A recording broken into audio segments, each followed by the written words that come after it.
Hugh Herr. I'm a professor at the MIT Media Lab. I am co-director of the Center for Extreme Bionics. We are developing bionic limbs that enhance the physicality of persons with leg pathology and also persons with normal physiologies, augmenting capability. Human bionics seeks to employ biologics and synthetic constructs that are attached to the body or implanted inside the body that normalize or extend physiological function. So bionic researchers contemplate a future in which devices, technologies no longer comprises separate lifeless machines from the human body and mind. A future in which our built world has been carefully integrated in with our nature.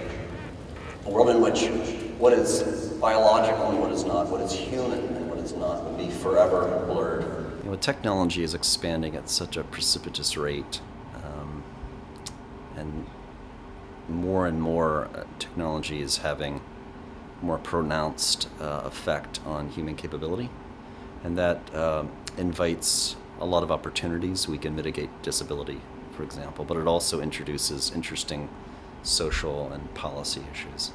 So I think IEEE is extremely relevant in that conversation that needs to be taking place. IEEE will become more and more relevant as we march into this century, as the built world integrates more seamlessly into our bodies and has more and more pronounced augmentations in our capabilities. So I quickly realized that the artificial part of my body can be malleable, can be take on any form. If I can imagine it, and if it was consistent with physical law, I could perhaps build it and have extraordinary capability. If my legs were technologically sophisticated enough, perhaps I could run faster than a person with normal biological limbs. But only a few weeks after my legs were amputated, I asked my doctor, my rehab doctor, what I would be able to do with my new body. I said, I want to be able to ride my bicycle, I want to be able to drive my car, and I most certainly want to return to my chosen sport of mountain climbing. And he quickly responded that I would need hand controls when driving my car. I would certainly not be able to return to mountain climbing, and I would not even be able to drive my bicycle. I'm very happy to report that the doctor was wrong. So I happen to have the minor condition that my legs are amputated, but because of good technology, you cannot with a straight face label me as disabled. I climb mountains, I trail run, I do what the hell I want to do. The basic science and technology that will enable the elimination of disability will also be the basic science that will enable human augmentation, extending innate physiologies beyond what nature intended. If we project into this century, there's going to be a long list of bionic interventions that the individual can employ to change, how tall they are, how strong they are, how they think, how they feel, what they experience. And it really, I think it will be the death of normalcy. Now we have such a narrow view of what beauty is.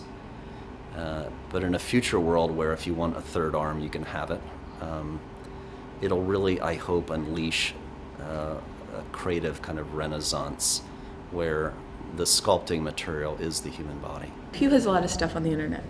And a lot of his stuff talks about his past, it talks about what he's done, it talks about the loss of his legs. This talk was about the future. It was about the Center for Extreme Bionics. It was about the 4 different directions that they're taking. It was about how those 4 directions will come together, and they're vastly different.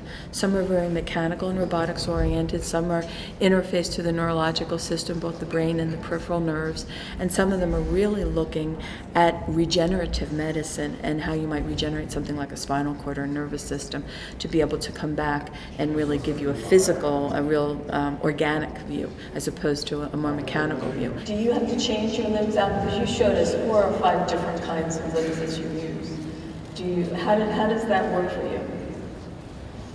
Yeah, so I'm sure if I went into your closet in your bedroom, I'd see lots of shoes. Oh, you might. You go into my closet, you see lots of legs. But I don't usually change them as I walk down the street, right?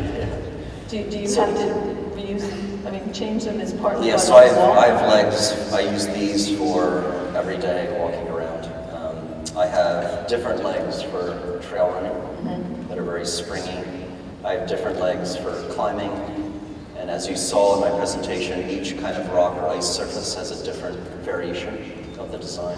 Only 1 year from my legs being amputated, I climbed at a more advanced level with artificial limbs than I'd ever achieved with normal biological limbs prior to the limb amputation.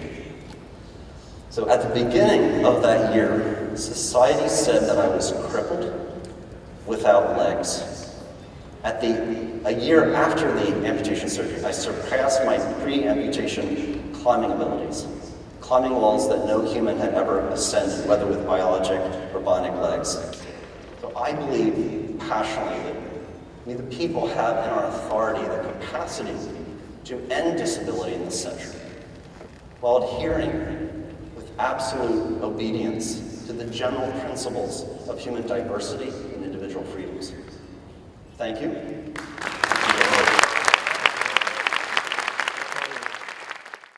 IEEE is advancing technology for the benefit of humanity.